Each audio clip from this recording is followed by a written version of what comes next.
So we officially got the first coach firing of the NBA season. Willie Green let go by the New Orleans Pelicans, 2-10 start of the year. And James Borrego officially is right now the interim head coach. We'll see if he remains the interim head coach for the rest of the year and so on and so forth. So far, bad start for him as well. He's 0-2. The Pelicans currently sit dead last in the Western Conference. A lot of question marks with this team. They do not even have their own first round pick this year, so we'll get into that in a second. Atlanta Hawks actually own that pick.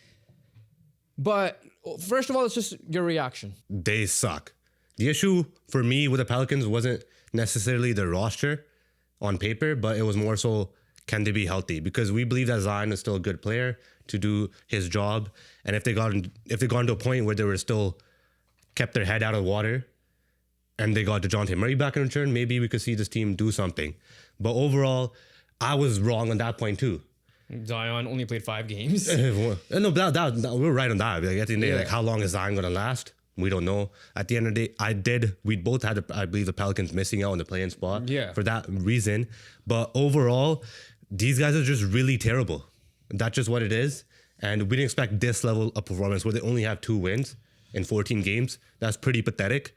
And overall, I won't say they're dead last just because they're 1 game behind the Kings, 2 games behind the Mavericks. But it's a very poor start and very disappointing start for sure for the Pelicans. That's where my issue lies. What is this coach firing going to do? Because, like, at the end of the day, yeah, like, similar to the Kings last year, sure, they fired Mike Brown. They had a little hot streak with Doug Christie. Ultimately, mounted to nothing. This Pelican team, you fire this head coach. Like, what was he supposed to do last year? Let's be real. Zion out. DeJounte Murray out.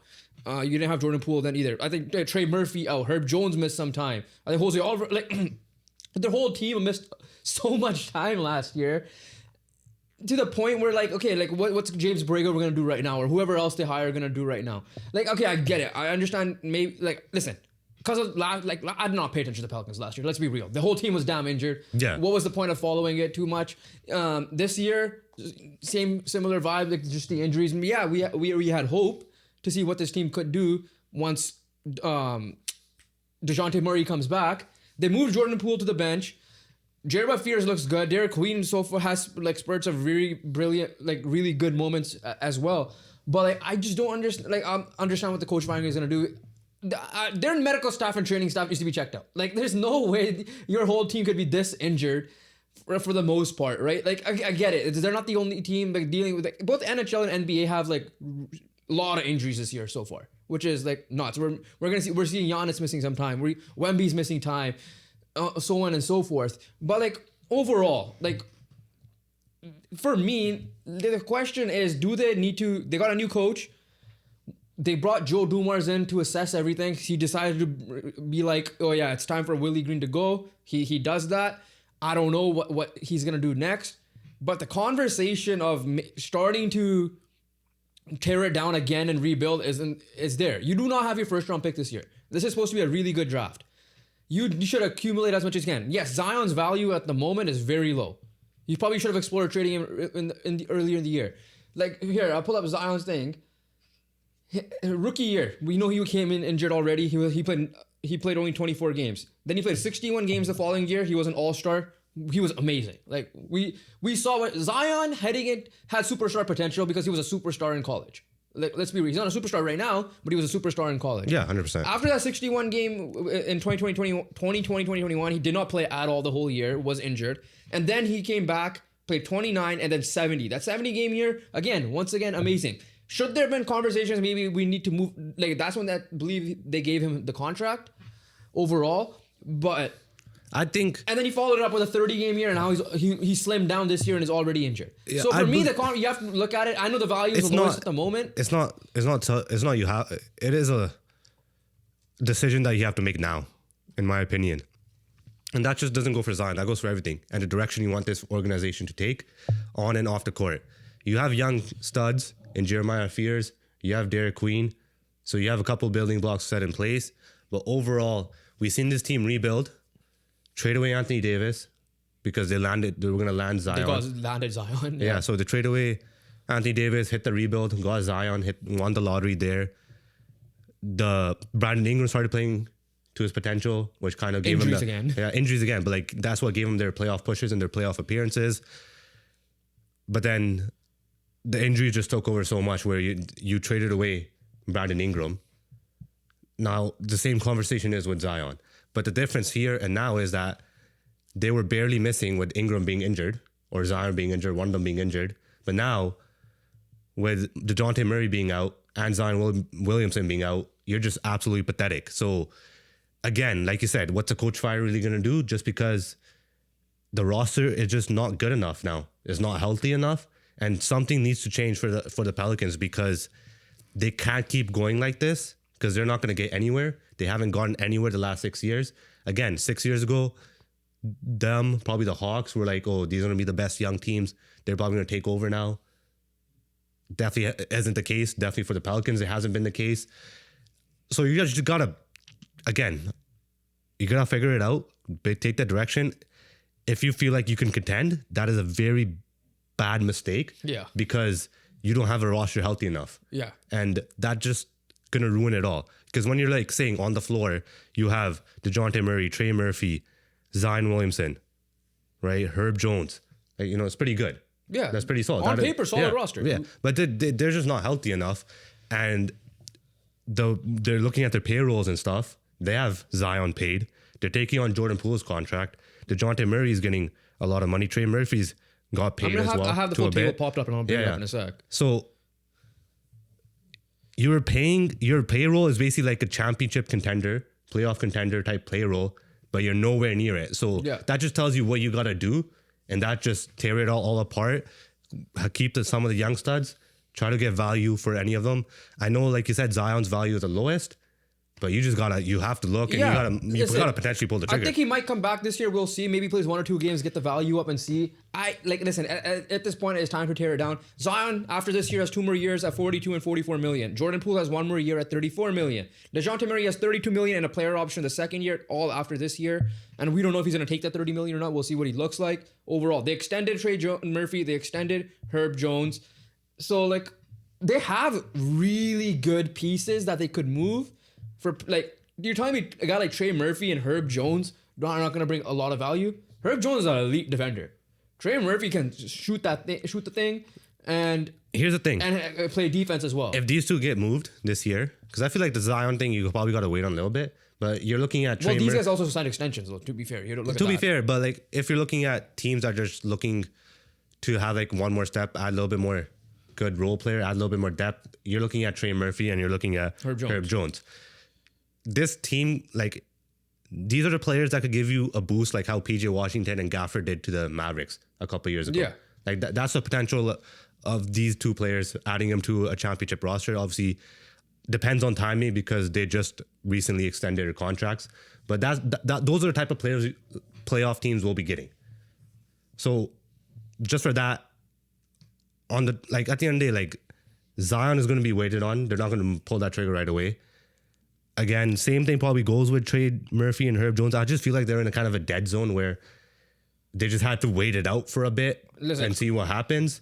Because 1, they try to get people's value up, and 2, they just generally have zero clue what this roster looks like because everyone is always injured. For me, it's Zion. Yeah, you could wait on a little bit, sure. I think whatever it is, I don't care what their contracts are, you explore trading right now. So what's that? From the deadline. Listen, we know it's the NBA. Anything's possible. Obviously, I'm not saying some Luka trade is going to happen, but we've seen big names get moved, right? Here's the thing with Zion. I'm going to put it this way. When he's on the court, you want him on the team. Yeah, 100%. He's that good. He's that elite. The problem is, like, it's kind of like the Joel Embiid situation, except that now Joel Embiid is injured again, but Tyrese Maxey's playing at an MVP level. So that team is afloat to the point where you can risk having Joel Embiid for 50 games and it won't hurt you. And then when it comes playoff time, he'll play. Obviously, we'll see what the minutes and the injuries are like then, but you'll live with that because Joel Embiid is that amazing when he's on the court. Same thing with Wemby. Wemby's that amazing, and obviously he's a generational talent when he's in a miss time. And it is worrisome with his injuries because of his height and all that, but you'll live with it because any moment of Wemby you get, you keep it. I don't know if Zion's at that place right now. Zion on the court, off the court right now, they're not good. They have not been great. to the point where it is time it is time to move on. I think he needs a new fresh start somewhere because like we all know from the beginning, there's always these talks like he doesn't want to be in New Orleans, blah blah blah. He needs a fresh start, and then again on top of that, we'll see what DeJounte Murray looks like. Jordan Poole, we'll see what ends up happening, but you have really good, valuable pieces in Herb Jones and Trey Murphy, in my opinion, who are locked up. So we'll see what ends up money making and all that happens, and I'm sure teams can do it. But I want to talk about Zion right now, where he could fit the best. The problem is, like, again, like there is going to be a team that's going to take a risk on him. Yeah. Like, it's 30 teams, or 29, I guess, excluding the Pelicans, that might take a risk on him. The one team I'm thinking is he might go back to Carolina. I think he is a Charlotte guy. And go there. But the problem with that team as well... They're injured too. They're injured themselves. LaMelo Ball finally came back, but he's been injury prone for his whole career. Brandon Miller's been injured the last couple of years. We haven't even seen those two guys play together. Superstar potential. Colin Kneppel looks amazing. I feel like Zion would fit there. But like, once again, do you really want another injury-ridden star under that contract and see what happens in the future? Right? I don't know if like what contending team really would get him like at the moment, like realistically. I don't think so. He needs to go to like a team, like I'm not saying like a Wizards type level team because you're kind of already there with the Pelicans, but like a team that could need needs a spark. When you're a contending team, you're basically just trying to add guys like Herb Jones. no, but like just add players in general. Yeah. Without giving up too much. Yeah. With Zion and there's a potential ability that we have seen when he's on the court and healthy, and plus his contract, you definitely have to give up something to get. And right now, I don't think any team should be confident enough, or any NBA fan should be confident enough that if I add Zion Williamson to my team, that is an upgrade. I don't think I could be confident enough that just because one of his availability, and then two, I mean, honestly, it's just availability. Like I know how talented. Availability is the issue. Yeah, it's just the availability. The point to the other teams trying to get him, value is at the lowest at the moment. You try to see if you can get him for as cheap as you possibly can. But you're also going to make the money match too. Yeah, it depends on the Pelicans as well. Like, listen, Memphis, but then again, Memphis has their own issues with Ja, and we'll talk about him in a second here because on our next segment that we're going to do. So it's not an easy fit. Like, yeah, the Kings might do some dumbass shit and might make it happen. I get that overall. But like, moral of the whole conversation, to wrap it up here before we move on to the next thing, is that the Pelicans need to just do another reset, rebuild quickly. Because the reason why I'm saying that is you already have good building blocks. You need to get more picks because this year's draft class is good. So yeah, are you gonna get the picks that will get you the top 3-4 guys? No, but from what I heard, it is a deep draft class. But at least you have a good start with Jeremiah Fears. Yeah, you have a good start with Derek Queen. So that's your 1-2 punch at the moment.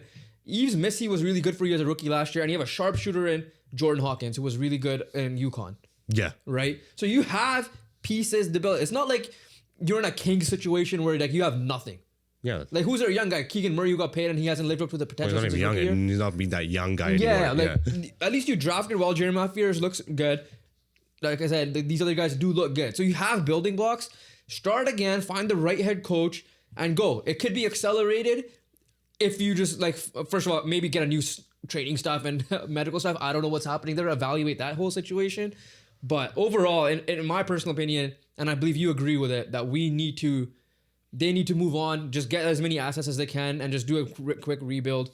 Once again, maybe a retool, rebuild, whatever. It just sounds like a rebuild. It's a rebuild. It's a rebuild. But overall, because at the end of the day, if you look, like when I mentioned the Sixers stuff, when I mentioned all like the Wemby stuff, and like Spurs are already up there. What's your ceiling when you guys are healthy, quote unquote healthy, like 10th seed? Yeah, especially in the West. You're already... Right. It's the West. It's not like you're in the Eastern Conference. Yeah. Like, you're in the West. Yes, you're 3 games behind the Jazz for the 10th seed. It's genuinely, like at most, I could see them at the 8th seed if everyone gets healthy and they're playing their game. Exactly. The West is loaded at the end of the day, right? So overall, to wrap it up, I believe that they just need to have a full rebuild, just try to get some as much value as they can and just go with it. So talking about the Zion stuff got me thinking, which other players will be getting moved? Because we've seen NBA stars get moved during the season and in the offseason. We talked about Anthony Davis and Kyrie Irving in our last episode about the Dallas Mavericks and what are they going to do next. We just talked about Zion there. So we mentioned that that the Pelicans do not have the first pick, their first round pick this year. It goes to the Atlanta Hawks. So that got me thinking with Trae Young, who was already in the conversation, And the reason why I bring him up, yes, their team is good. They're 4th place. They're 9-6. They just lost their first game in a while. But Trae Young was missing. Jalen Johnson has stepped up. We've seen players that they have step up winning games. I'm not one of those guys that goes like, oh, they're better off with Trae Young. You trade him because Trae Young is that good. But they have an option now because they have, as of right now, that pick is valuable as hell. That they could end up getting a guy like Darren Peterson, or even if it's not a guard, get someone else like AJ DeBonsta and Cam Boozer and all these guys, right?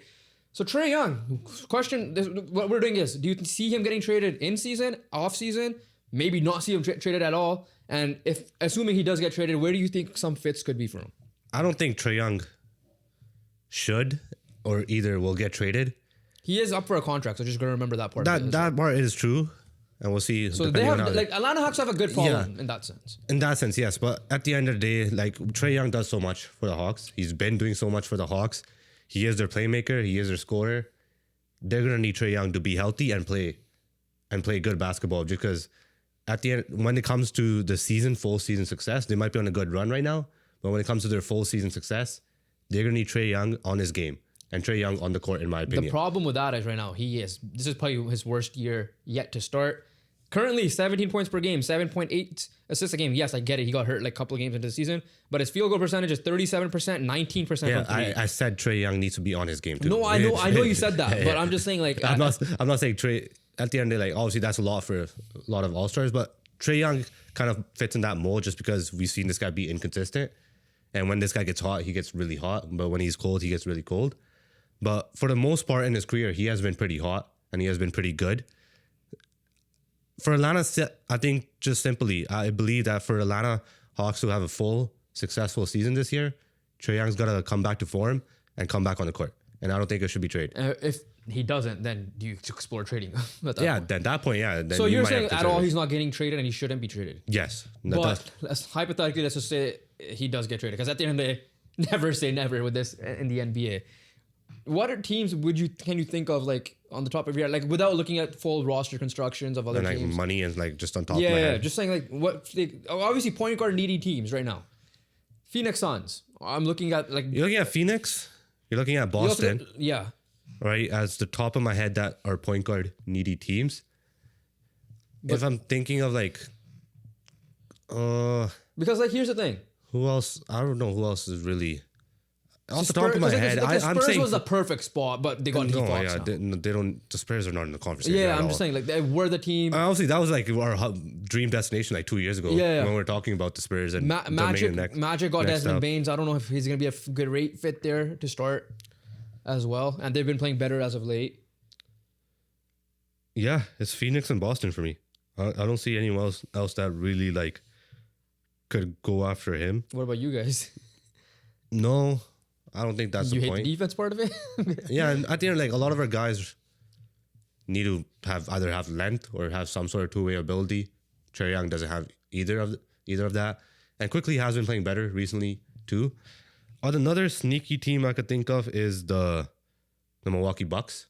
I was about to say that, but they have no assets. But they have no assets. I don't know. Obviously, we're not putting the money into the conversation. Yeah, but but we're just saying in terms of fit and for fun.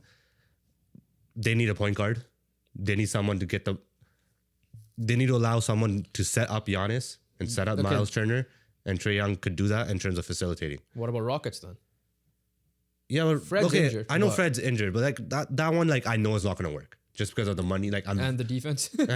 And how the defense. I just know that's not going to work fully because of Fred's contract, Kevin Durant's contract, and all the other guys they're going to pay. For all the young stars that they're going to pay too. The next player is the one disgruntled starter we already talked about a couple of weeks ago, Ja Morant. With him saying he does not have the joy, he got obviously the comments he made. Again, his value at the moment is probably better than Zion's, but is at the lowest. I guess similar situation. He is a point guard, but a different style of point guard, right? Trae Young is a playmaking stretch that can stretch the floor himself. Obviously not to the level of Steph Curry, but we know he could hit that deep shot. Defensively, obviously he's worse than Ja, but it's not like Ja's the greatest defender in the world. Ja's concerning, it's the injuries, right? The athleticism and all that right now. I believe he's injured at the moment as we speak as well. I'll double check that.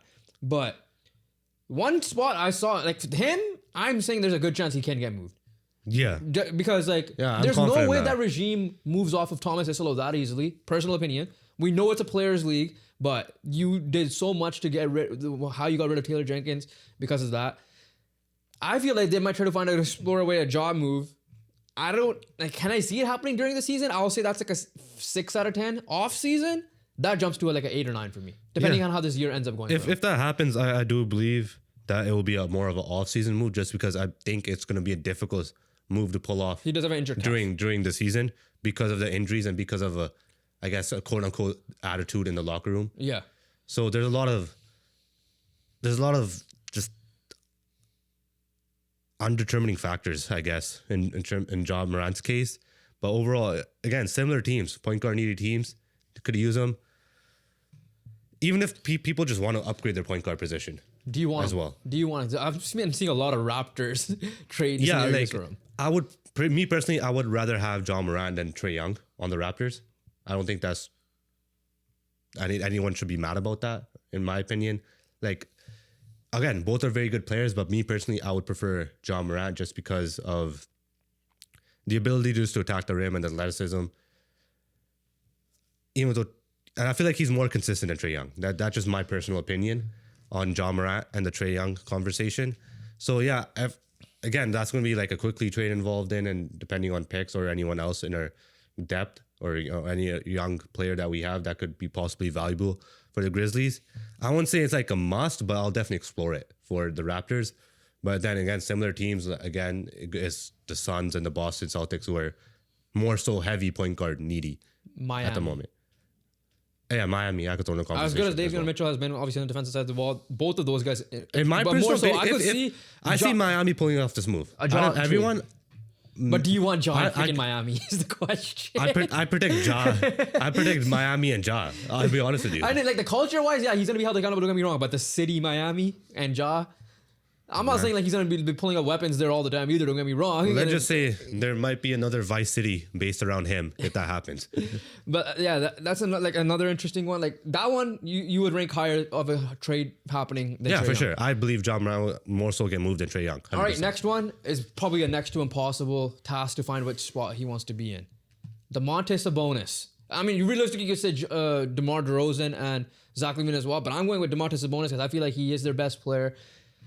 I could see it because he already voiced his frustrations to the roster, to the front office last year.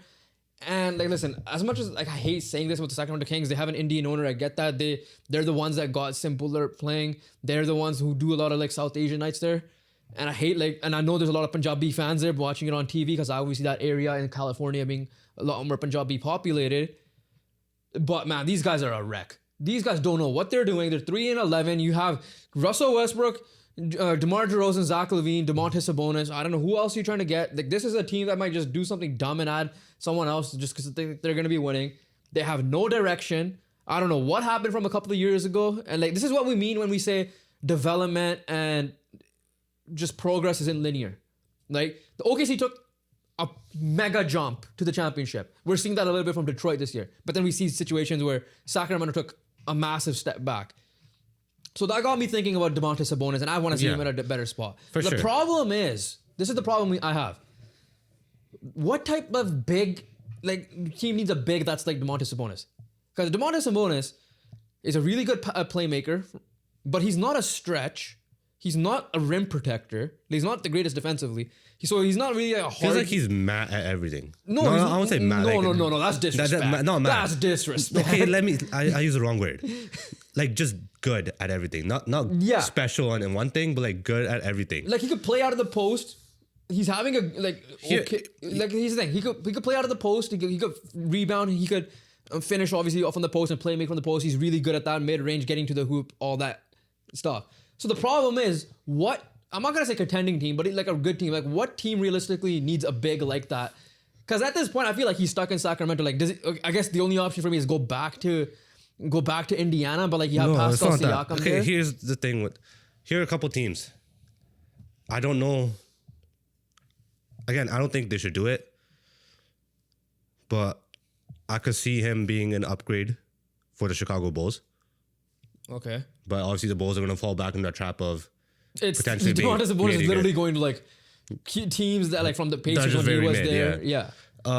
Then again, we don't know how real the Bulls are at the moment too. But to be fair, they are playing really good. Yeah. So I'll give them credit for that. The only other one I could see, but I don't know if the fit's going to be perfect just because of... You can't. There's no perfect fit. There is no perfect fit. I just throw it out there. Maybe if you move him back to a 4, Detroit goes after him. But then again, like you said, Jalen Duren's been amazing. Jalen Duren... I don't want to mess that up. Yeah, that's the thing. You don't... Because he has been really good. And he doesn't stretch the floor. I feel like Detroit needs a stretch guy, in my opinion, because you have Duren operating as a big man. You have Cade. Yeah. But like they don't have a consistent, proper 3-point threat who's like gonna shoot like 40% or more. Yeah.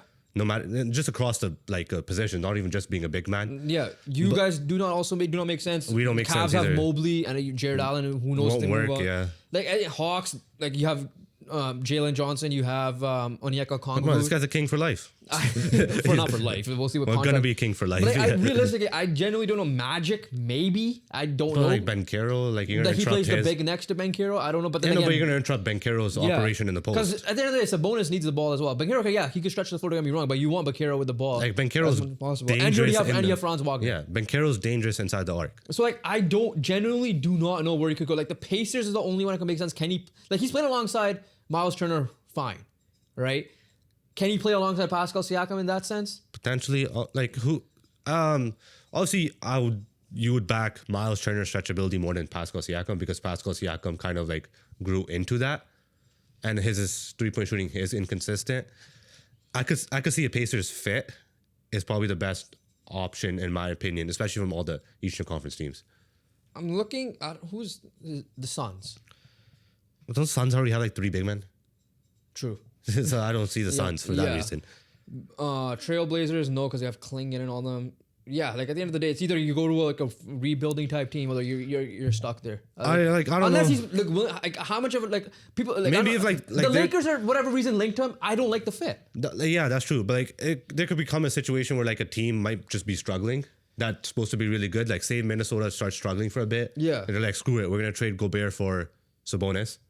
That's the only possibility I could see. Even then, yeah. Even I know it's like a lateral move potentially. No, it's not. Sabonis is an upgrade for sure. You know, but like defensively is. Well, I know, but like I'm looking at like offensively more so. Yeah, way better than Rudy Gobert is and it ever will be. Okay, so like at the end of that's going to be a world that's going to be difficult to come by. But then again, we saw Luka Doncic get freaking traded, so. We don't know. It's like Luka got traded, but Luka could go to any team. Any team should trade for him. Like Sabonis, the thing that makes Sabonis a fit. Sabonis is not a number 1 on a championship team. No. At the end of the day, he's a number 2. He's a damn good player. He's a bona fide all-star almost year in, year out. Would you like say if Minnesota fall into like the play-in conversation? Because the only place I could see him being an upgrade or a team that could I could see Minnesota, but the only issue with that is you have Julius Randle. And you have Anthony. And the reason why I'm saying it's a lateral move, and not saying a lateral move in terms of talent, but I'm saying in terms of the fit, because one, you have Randle, who could do the similar things that Sabonis can do, and Randle could stretch the floor.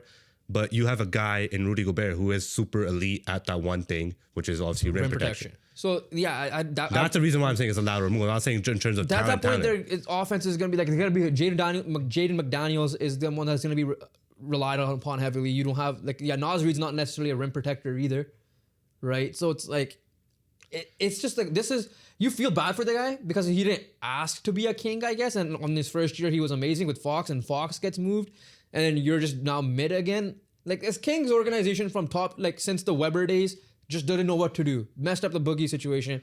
Messed up Halliburton. Like you had Halliburton there. Which I don't know. At the end of the day, it's a tough one, but we have to shout this guy out because 3-11 record. You want to see him in a situation. Yeah, 100%. He deserves to be in a better situation, and it's just tough where he's gonna fit. Heavily. Yeah, that's the other thing. Next guy on the opposite end, though, the guy's having another crazy bounce back year, and he could fit on a lot of teams. Lauri Markkanen. He's back. He's playing to an All-NBA caliber once again, and there was obviously his value is at an all-time high to the point where I think the Jazz need to move him. So, like, do I see him getting moved in the middle of the year? I could see it. I'll give it a 6. I'm not gonna do that. I'm gonna say 6 or 7. I'm not doing the stupid meme. And then this is like they need to move him. You're gonna get so much value from this. This is where I would like the Pistons. Yeah, This is where I would like the Pistons to pull the trigger here. I think he should be moved at the deadline. Personally, I think he might actually possibly be moved at the deadline. Yeah. In terms of if it's him requesting or the Jazz just figuring out their direction and kind of going all in on the rebuild and really get into those dog days of developing young talent. Yeah, I'm looking at honestly a lot of teams for sure. Even he could be, the way he's playing right now, he's going to be an upgrade over to some of the fours that are in playoff teams at the moment. But right now, this is where I'm looking at. Me personally, I like the Pistons the best. I think the Pistons could use him the most. I mean, a lot of teams could take it. Like right now, a lot of teams could use him. 30.6 points per game, 47 from the field, 38.9 from three. That's really good. He's obviously, again, he's the number one there. But at the end of the day, we know that he's on a championship. He's not going to be a number one. He needs to be a 2 or especially a 3. A 3, you're definitely a championship contender. So overall, like, again, like this guy, I don't think he's ever made the playoffs. Ever. Yeah. I generally don't think he's ever made the playoffs. No, he didn't sneak in with the Bulls teams, right? No, I don't think he snuck into the Bulls at 2020, 2021. Maybe as a play-in team, so not a playoff team. Was he a Cav for a year? Or he was a Cav for a year, but I don't think they were good did they make it that year? I don't think they made it that year. Or did they did the Cavs become good when they traded him away? Was that the situation? Again, I think the Cavs were a play-in team that year. Was playing? Because that was the year. Then that offseason they traded for Donovan Mitchell. He was the main. Yeah, so yeah, that was playing. Yeah. Let me pull it up here. Yeah, playing with the Cavs and that's it. So he played 2 games with the Cavs as a play-in team, no playoffs. Yeah, no, get this guy on a playoff roster. This guy, is Pistons the best option? Need to pull the trigger, huh? Is Pistons the best option? I mean, Cam Johnson's been struggling. I know they have Cam Johnson. I expect him to be better. But the Nuggets are a really good shout. I don't think they'll move off of Cam Johnson right away because it's taking him a time to get involved. I don't, obviously, I wouldn't bias, not going to say us as well. But again, the guy's value is there. The Pistons should have trade value for him to get going. That's from the East. Like this is a weird one. Spurs. Also, yeah, Spurs. But this is a weird one. Should the Sixers trade away Paul George for him? I mean, he is the better player right now. Paul George is back. Welcome back. We'll see how he ends up playing. I mean, the way Maxi's playing, Maxi's playing like an MVP right now. Yeah, like, so you have your one. You're hoping Embiid can come back in the big games. Yeah. And we know when Embiid's on the floor that this guy's going to be really good. I don't hate it. Would you entertain that? Bucks don't have the. I'm not even going to entertain the Bucks. That's the reason why I brought up Paul George, just because of the contract stuff. The Bucks have no value. Like they don't have any. They can't pull off anything. Yeah. So I mean, I like it. I don't know what the Sixers' assets are like at the moment. Obviously, Paul George is one. But no, I'm saying like that's more of the money. That's a salary filler. Yeah, that's a money match. Yeah. So. That's what weird was to say. Paul George is now a salary filler, which is like sounds disrespectful. But no, I actually like a Detroit shout. I really do. Because like again, Jalen Duren's playing like he's gonna be an all-star type big. Like we're seeing the combo of Cade and him is what I'm not saying to a similar level like we expected Booker and Ayton to be when Ayton got drafted, but not obviously he isn't living up to that. Yeah. They didn't live up to that, right? But moral of the story is I feel like he should get traded and he will get traded and he needs to get traded. It's like it's should, would, and need. Yeah, for sure. Sorry, should, could, and need get traded for sure. And to wrap it up, the big man himself, Giannis Antetokounmpo. Good start to the year. No. Injured at the moment. I'm shutting it down. Listen. Look, okay, I know, like, I get it. We could have these conversations because Luka got traded. Yes. But that is just literally an anomaly. That's a once in a generation type trade. In season, to be specific. Especially in season wise. The only way this works is if Giannis fully demands his way out. But nothing like in terms of the Bucks GM is not going to go to some random ass team saying that, oh, I'm going to trade Giannis. Yeah, I know that. Right. But that's not happening. Here's the thing. Here's what I'm going to say. I don't think he gets traded in season. Unless, right? Because the Bucks have been fine. He's been like he's an not getting MVP. Traded in season. Off season, it depends on how the Bucks finish the year. That's the best way I could put it. Come on. This Bucks team is similar to those LeBron Cavs teams when Kyrie left. The only way this guy leaves is if he can demand a trade. Yeah, that's what I'm saying. Yeah. So he's gonna see how this. And obviously, we've seen him hint at that before, but like this is not a situation where the Bucks are just gonna trade him. This is like a big if, and that if is, does this guy still want to be in Milwaukee or not? Yeah, that's how every trade has worked, but just no. I'm gonna shut this one down. And then again, like the Luka trade happened, and we all know that like now we're like anything could happen. Listen, there were rumors that the Knicks were trying to figure something out. That could be if the Knicks are. I mean, the Knicks are somewhat struggling. They're 8-5 at the moment. They have not won a road. Yeah, they're 0-4 on the road. Yeah, but it's not happening in season. You already said that too. I don't think it's happening. I'm just saying like the Knicks are a team that if there is going to be an in-season trade, it's the Knicks. It's not happening in season. We're gonna get that out of the way. What would you do if it does happen? I'm not even gonna apologize because it shouldn't be happening. like even if it does happen, I'm not gonna come out here and say apologize. I'm not even take accountability that I'm wrong, even though I am technically wrong. But I'm not gonna take that just because there's shit like that shouldn't be happening. The only way that happens in season is if he publicly demands a trade and he's publicly sitting out of games on purpose and all that stuff, trying to hold a franchise hostage. That's the only way it happens. He's gonna have to fully 100% do every single tactic to force his way out for him to leave. All right, and finally, to close out the pod, I'm going to end off on this question. We're done with the trade targets and all that. We'll revisit that as soon as you go, unless you have anyone at the top of your mind. No. I feel like we got the big ones out of the way. Those are the big ones, yeah. I just want to close it on this question. The Oklahoma City Thunder, 14-1. Yes, you were right that they found a trap game where they blew a 20-point lead and lost to the Portland Trailblazers. So I blame the Thunder more on that in the situation. Hey, man. And I'll credit the Trailblazers for coming back. It's like we were doing that thing. We were doing that thing. We're like, oh, well, I'm gonna say a team and in the schedule and see if they're gonna win or lose. And he said the first instantly said loss. And it actually. I'm not gonna do that. I'm not doing that though. Yeah. But at the end of the day, they look amazing. They're just even dominant. Without J-Dub, they look like they're the greatest defensive team since the 04 Pistons. My question to you is this simple. Are we seeing a 74-8 year? Or, if you say no to that, can we see 70 plus this year? I said 70 this year. So I could believe that. I don't think they're breaking the record. 74-8, that's only 7 more losses they could have the rest of the way. And they're in terms of 74-8? Yeah. Yeah, so obviously that's going to be very They're tough. 15 games in and they need only 7. Because the competition is, I think, much more difficult now than the Warriors' time, even though the Warriors' time it was decent competition, but I think it's harder now, especially in conference. But the way these guys are rolling. Because they're in the West. I know the way they're rolling, but they're in the West. They're going to play the tougher opponents multiple times, not just twice a year, like 3 or 4, potentially.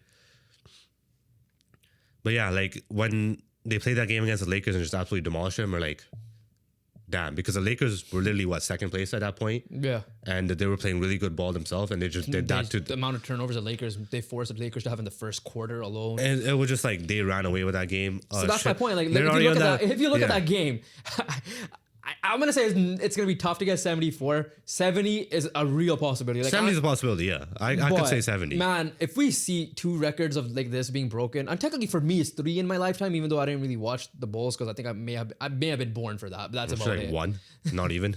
Not even. I think I was just 6 months. 4 or 5 months probably, because I am a December baby. Just remember that as well. I believe was the 95, 96 or the 96, 97 year. That's the only thing I'm getting mixed up.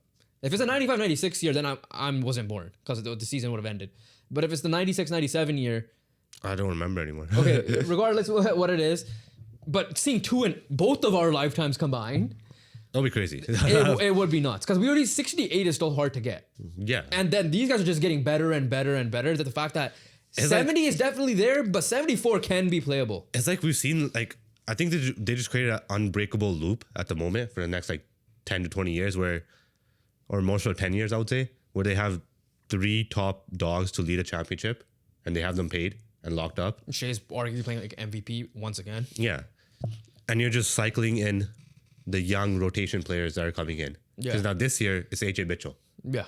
Who's been the unsung hero for them and has stepped up huge, with Lou Dort and Alex Caruso being, in and out of the lineup as well. Yeah. J-Dub hasn't touched the floor yet.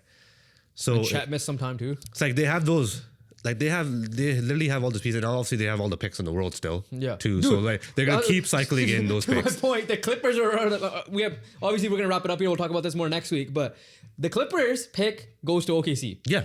so they have a pool of first round picks that come in and fill that role, but they also have they have their couple vets and Hardenstein and Alex Caruso. They have their main superstar players in the Chet, who's played a very good player, and what's his name, J-Dub. According to Tankathon, I'm pointing it right now on my laptop for those of you guys can't see, 9 and 10. They have the Jazz pick and the Clippers pick. I don't know what the protections are. So like if they end up being like top 3, maybe they do not get it. I don't know what the case with that is. So the fact that you have 2 top 10 picks. They have 2 top 10 picks this offseason. It's just, yeah. And the Sixers pick. So 21. They literally have an unbreakable loop right now. According to Tankathon right now, they have 4 picks that they could get. This offseason alone. Unbreakable loop for the next 10 years that they have created for themselves. The funny thing is their own pick, 30th, goes to the Wizards. This is literally like what Sam Presti pulled off was a literal NBA 2K rebuild. Yeah. And we're seeing that in real life. Yeah, but overall, I'm going to say, I'll be positive. Let's see some 74 wins. I just want to see it. I can't hate it. I can't hate that shout. I can't shut that down. I don't have any argument against it. So again, the way they're playing, the way the record is right now, it is a very much a true possibility that they could break the wins record that was set, almost 10 years ago now? Yeah, a decade ago. Yeah, basically a decade ago.